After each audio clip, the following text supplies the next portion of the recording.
Jayson Tatum is hitting the peak of his powers, and it is absolutely beautiful to watch. Let's roll the tape. The first thing to note is that Tatum is straight up parading himself through the free throw line. He is second in the NBA in fouls drawn, averaging a career high in free throws per game and free throw rate.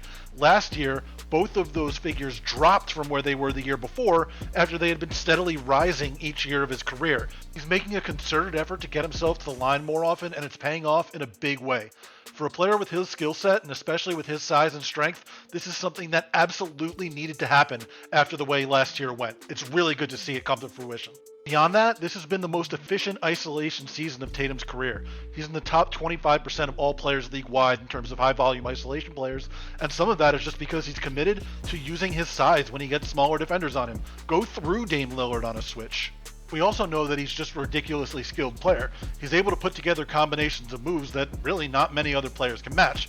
He's been making defenders look silly all season, starting with Mikal Bridges right on opening night when Tatum absolutely went off against the Knicks on rig night.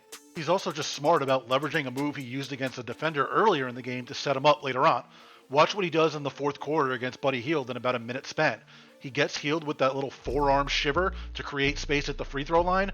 A minute and a half or so later, shiver again, but this time it's an up and under. He gets himself a little floater plus the foul. We also know that Tatum can get into his jumper routine whenever he wants. He can get a jumper against any defender at any time in any situation. But last year was a little bit of an off year for him with the jumper. That continued into the playoffs and even into the Olympics.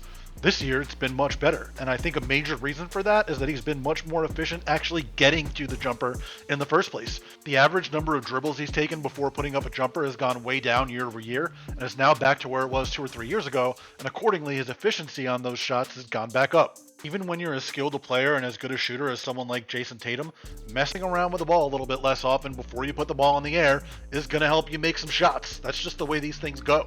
You got the foul drawing, you got the isolation scoring, you got the jumper, but what really brings it together is that this has been the best passing season of Tatum's career.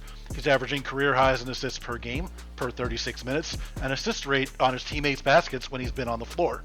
Passing out of double teams, he's finding his teammates when he's on the move, he's spotting that shooter out of the corner of his eye when he's driving at the basket. He's doing the high-level read kind of stuff too. It's not like he wasn't doing this before, he's just doing it more consistently, like drawing two to the ball and pick and roll, firing it over the top of the entire defense to Jaylen Brown in the corner. This is the kind of stuff he's just doing on a regular basis. And it's not just like that. Sometimes it's one-handed whip passes over the top to the corner, wide open in Al Horford's shooting pocket for one of the easier looks he'll get on a corner three all season. And when I say sometimes, I mean it's not just one time. It's again and again.